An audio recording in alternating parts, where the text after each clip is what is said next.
kami, CGP Angkatan 9 Jakarta Timur akan melakukan praktek demonstrasi kontekstual coaching supervisi akademik. Saya Sugiono dari SMK Negeri 46 Jakarta sebagai supervisor. Saya Karima Kusmowardani dari SMP Negeri 117 Jakarta sebagai pengamat. Saya Nur Fazria dari SDN CBU 05 sebagai coach. Saya Imanisa Unan Suciani dari SDN Pondok Bambu 07 sebagai coaching.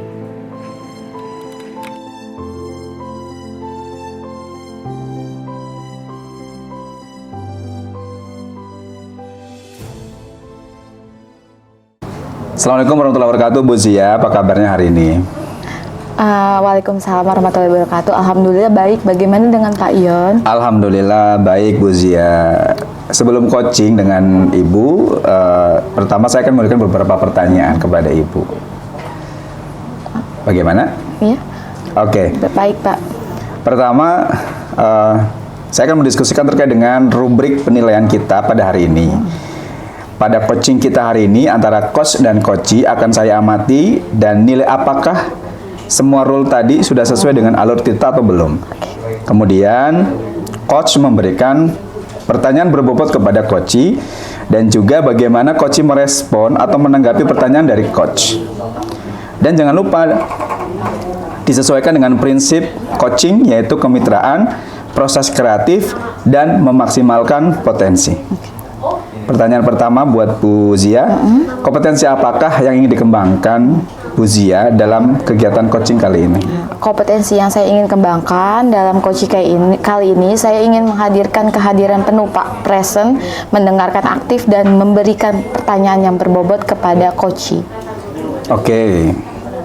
Bagian mana yang secara spesifik bagi Bu Zia untuk dikembangkan? Mungkin di bagian mendengarkan aktif dan memberikan pertanyaan berbobot, Pak. Oke, lalu pertanyaan terakhir, indikator yang bagaimana yang Bu Zia ingin kembangkan dalam proses coaching kali ini? Saya dalam proses coaching kali ini, di mana Ibu Imanisa menemukan permasalahannya dan dapat menentukan langkah-langkah dalam menyelesaikan permasalahan tersebut. Oke, Bu Zia, semoga sukses untuk proses coaching berikutnya. Terima kasih. Bapak.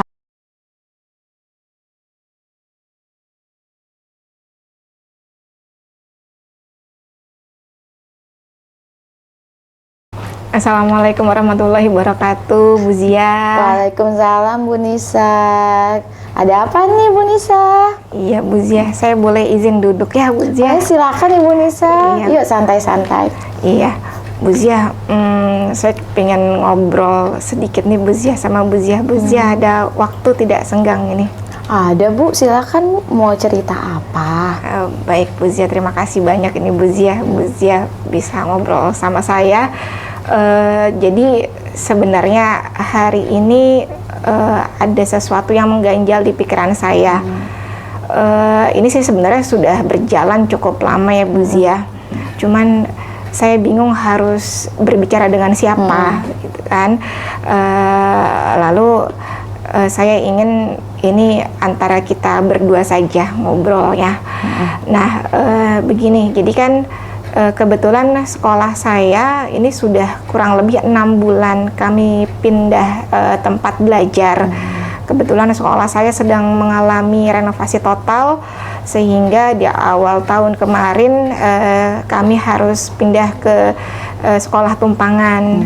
Nah, waktunya kami sekolah jadi siang hari nih, Bu Zia. Kemudian kami mulai dari jam 1 sampai sore. Nah, di awal-awal kami pindah sih sebenarnya tidak ada masalah ya. Pihak sekolah pagi ini sangat welcome dengan sekolah kami. Kami juga sudah minta izin. Cuman yang namanya berjalannya waktu ya, Bu Zia, saya nih mulai merasakan ketidaknyamanan di dalamnya. Itu. Jadi beberapa hal yang saya merasa tidak nyaman. Yang pertama, karena kami sekolah mulainya dari siang, waktu kami untuk belajar tuh jadi lebih sempit. Nah, kemudian yang kedua, ketika kami mau memulai belajar, ini kondisi kelas juga tidak nyaman. Seperti itu yang mengganggu pikiran saya.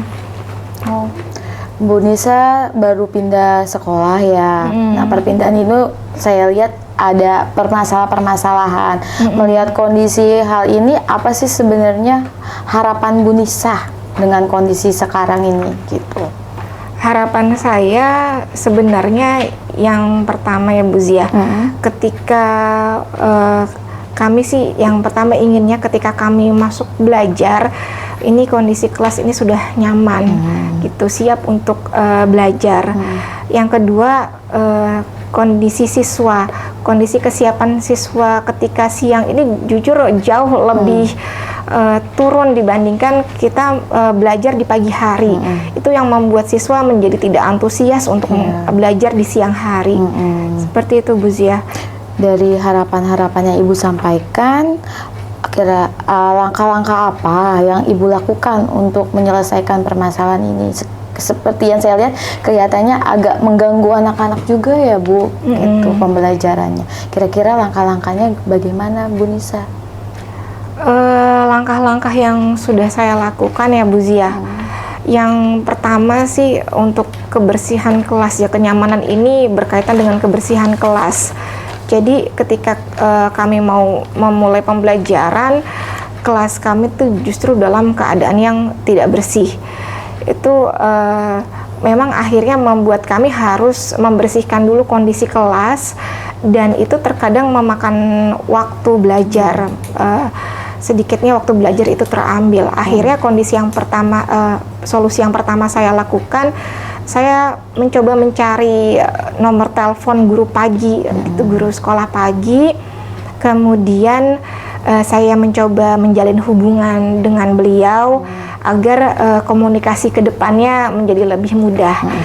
Lalu pernah suatu hari ketika kami mau belajar, kejadian ini terus terulang, terus terjadi. Akhirnya saya kan kita termasuk orang timur ya, agak bingung untuk menegurnya secara langsung kan juga tidak enak. Akhirnya saya siasati anak-anak untuk membersihkan kelas terlebih dahulu. Kelasnya sudah bersih, saya fotokan, saya dokumentasikan, dan saya kirimkan kepada beliau. Terus saya informasikan, Ibu terima kasih banyak sudah memberikan tempat untuk kami belajar. Kemudian kelas Ibu sudah kembali seperti semula. Saya sih cuman seperti itu gitu kan. Harapannya saya mau tahu dengan respon beliau itu seperti apa. Terus akhirnya saya dapat respon dari beliau.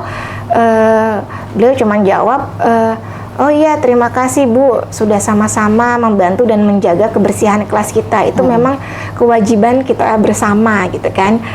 Ya sudah, akhirnya saya pikir ya sudahlah, mudah-mudahan pesan yang saya sampaikan kepada beliau masuk kan, seperti itu.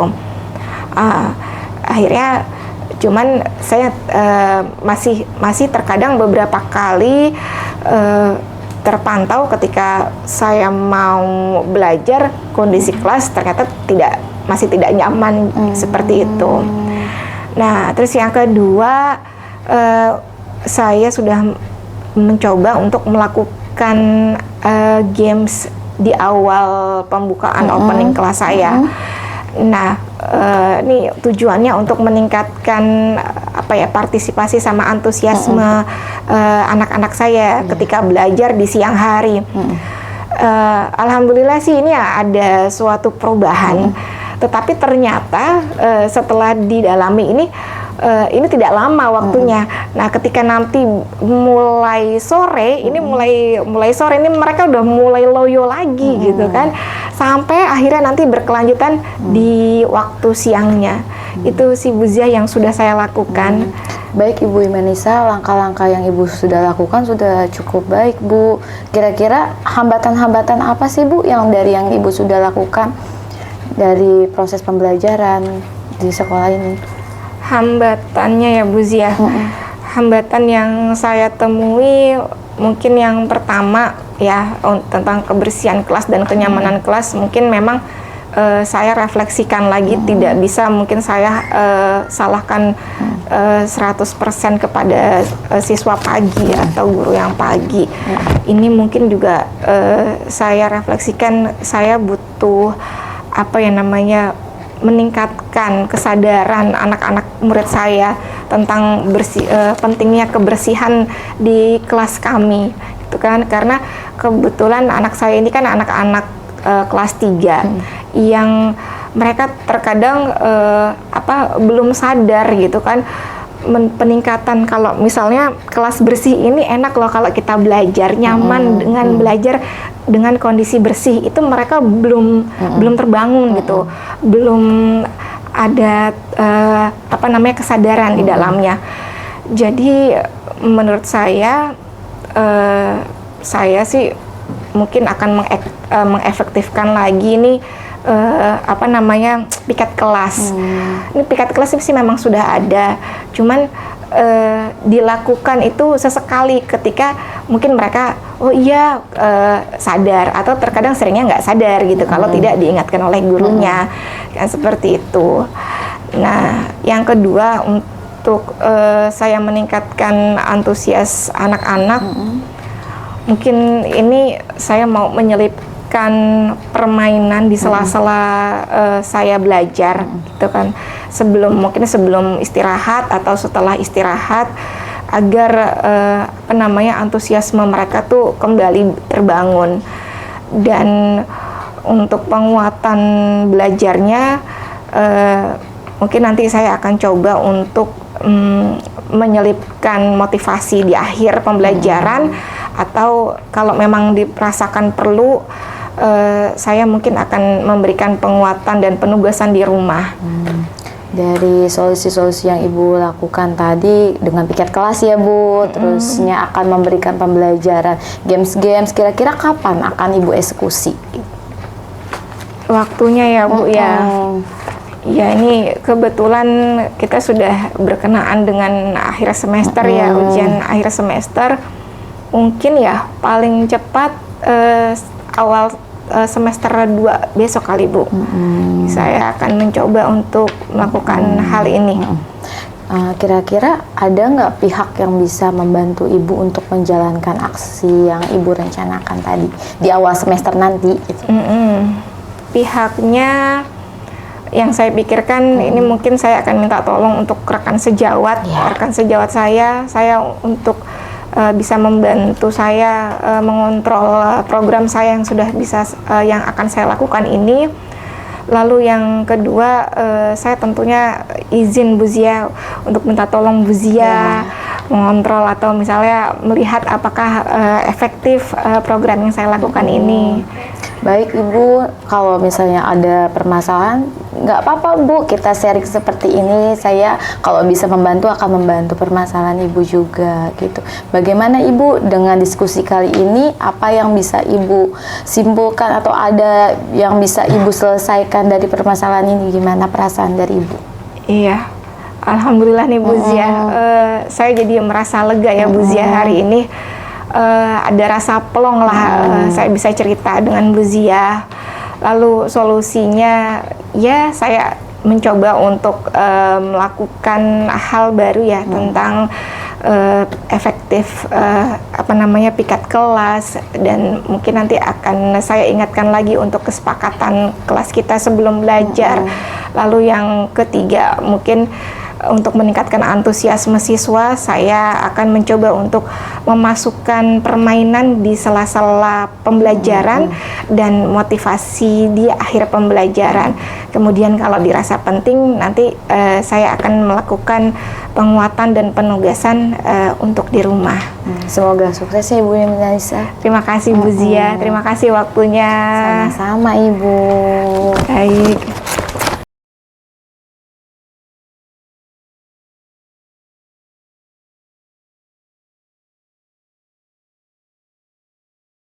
Assalamualaikum warahmatullahi wabarakatuh. Saya Sugiono sebagai supervisor proses coaching antara Ibu Imanisa sebagai coach dan Ibu Nur Fazria sebagai coach. dalam proses coaching tadi dengan permasalahan yang memang dirasa ada oleh coach, yaitu komunikasi antar kelas, karena ada kelas pagi dan kelas siang yang kurang bagus, kemudian ada masalah kebersihan, ada juga masalah pembelajaran yang kurang menyenangkan. Coach menemukan solusi atas identifikasi masalahnya gitu, yang sudah disampaikan kepada coach, dan coach juga sudah melaksanakan proses menghadirkan dirinya secara penuh, kemudian menyediakan waktu secara baik, kemudian mendengarkan secara aktif dan memberikan pertanyaan-pertanyaan yang berbobot. Coach juga bercerita mengalir sesuai dengan apa yang disampaikan, tanpa merasa dijudge, tanpa merasa tertekan dan seterusnya. Proses alur cerita sudah dilaksanakan dengan baik dan berjalan dengan lancar. Selanjutnya akan disampaikan Bu Karima sebagai pengamat. Ya, terima kasih Pak Yon. Berdasarkan hasil pengamatan saya, proses coaching antara Bu Imanisa sebagai coach dan Ibu Nur Fazria sebagai coach, alur Tirta sudah berjalan dengan baik, identifikasi masalah, mengajukan pertanyaan berbobot juga sudah ada, dan proses coaching berjalan dengan baik.